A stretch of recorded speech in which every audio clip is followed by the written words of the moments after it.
It's with our deepest condolences that we regret to confirm that comedian Paul Mooney has passed away on Wednesday morning, May 19th, at the age of 79. The news was first shared by news commentator Roland Martin. According to his Twitter, Martin would reveal the sudden loss of the comedy great. Breaking news, comedic legend Paul Mooney has passed away.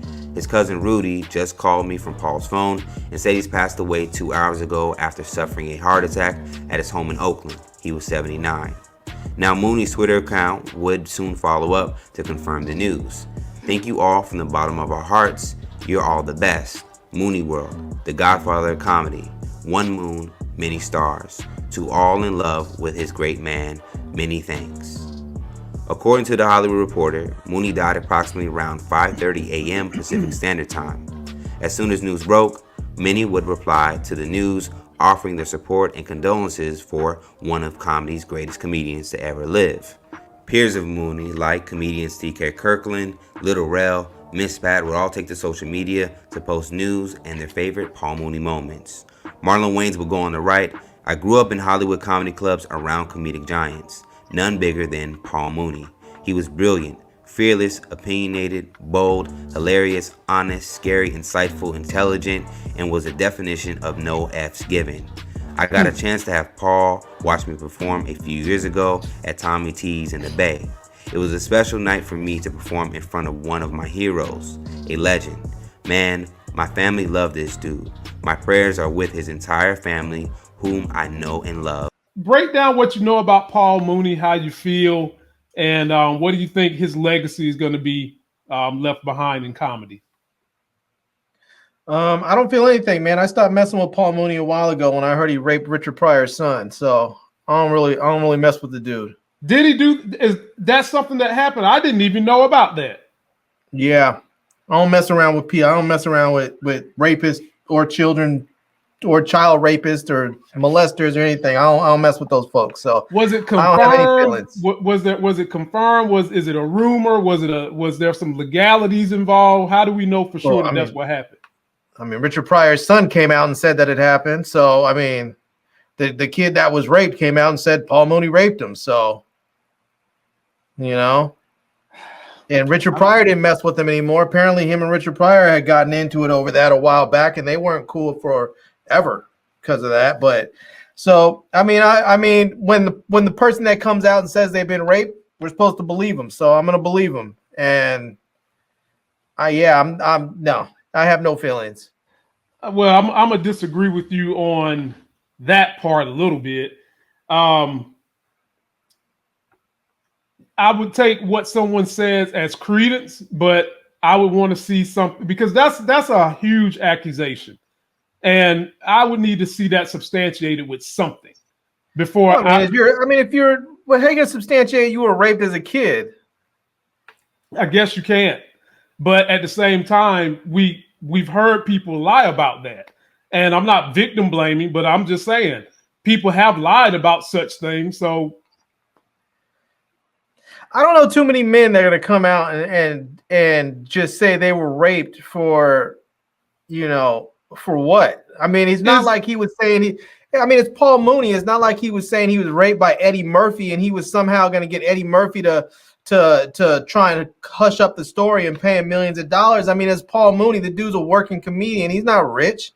There was nothing for this kid to gain, for this man to gain by coming out with this story. Well, this is my first time hearing it. I believe you, but I just didn't know that this was something that was out there. No, I'm just saying, Google, throw it up on the screen. Just pull up Paul Mooney molester, Paul Mooney rape, and you'll see it comes up where he's, where they're talking about Richard Pryor's son. So Moochie is saying, when they questioned Pryor's son, he didn't confirm or deny. Zell Latrice is saying he didn't sue him or anything. It had the right energy. And Ghost Blue, don't give up. Just keep putting. Oh, okay, I appreciate that, Ghost Blue. Well, we know how Larry feels about Paul Mooney. The only thing I can say about Paul Mooney is the only thing I know about Paul Mooney is what Larry just told me. And that he was on Dave Chappelle and a lot of people in the comedy world had a lot of reference for this brother. So the fact of the matter is, people who do terrible things can also be talented people. Donald Trump is an example. The dude is a talented con man. He's also a walking piece of human garbage. There's a lot of people that are very talented at doing, very talented that are also very bad people. And I don't disagree with you on that.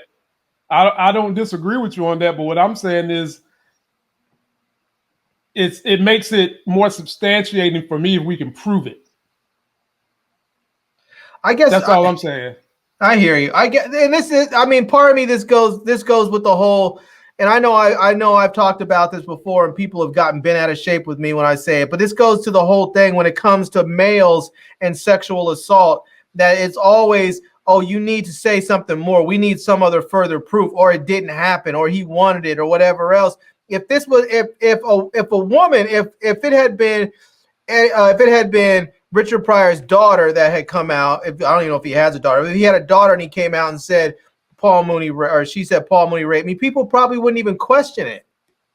It wouldn't even be an issue. It would just be like, oh, this dude is a piece of shit and we shouldn't deal with him anymore. But because it's a dude, because it was a male, and I have to say it takes a huge amount of intestinal fortitude to not run away from that, because most dudes that I know would try and suppress that so deep that they would probably become, I don't know, they'd probably become violent or horrible human beings, because all of that's bubbling up inside of them, which is what happens to people anyways. But I just, nah, man, I'm not gonna shit on anybody in their death, but I'm not gonna be one of those people celebrating his life. I stopped messing with him years ago when I heard that.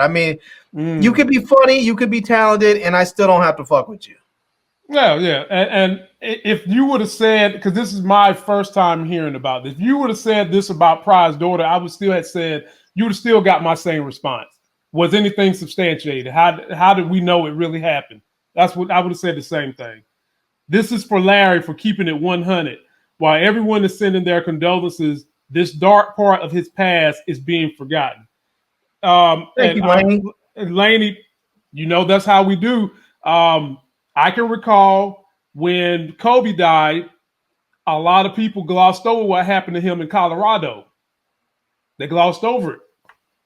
We mentioned it. I wouldn't say we glossed over. We brought it up because you can't tell someone's life story without telling everything. You tell the whole story, the goods, the bads, the triumphs, the overcoming. You tell the whole entire story. So this one is a new one for me.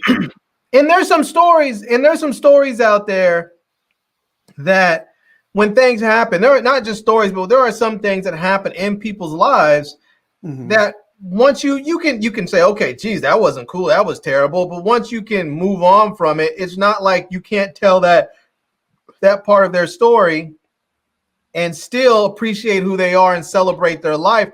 Like if Eddie Murphy died, people could bring up the fact that he got caught sleeping with, picking up some transgender prostitute out there on Santa Monica Boulevard in California, and tried to act like he didn't know it was a dude. It's okay, Eddie. If you like Badussi and and women, if you like both, that's on you. Some people may have a problem with them forever after with that. I don't particularly care. He did his thing. I feel like you paid somebody, so you're not raping them. You're basically paying for them to render services. But some people are never going to look at Eddie Murphy the same way, and they'll talk about that when he dies, and that's fine. I don't care. There are some people you may have gotten in a car drunk and driven and crashed into somebody and caused someone to be in an accident, but you turned your life around and and never did something like that again. And while somebody may bring it up, you can still move on and have your life celebrated. But there are certain things that I'm not looking past, like messing with little kids. If you mess with little kids, I would like to say to you sincerely, fuck you for the rest of your life. Okay. Well, there you have it, ladies and gentlemen.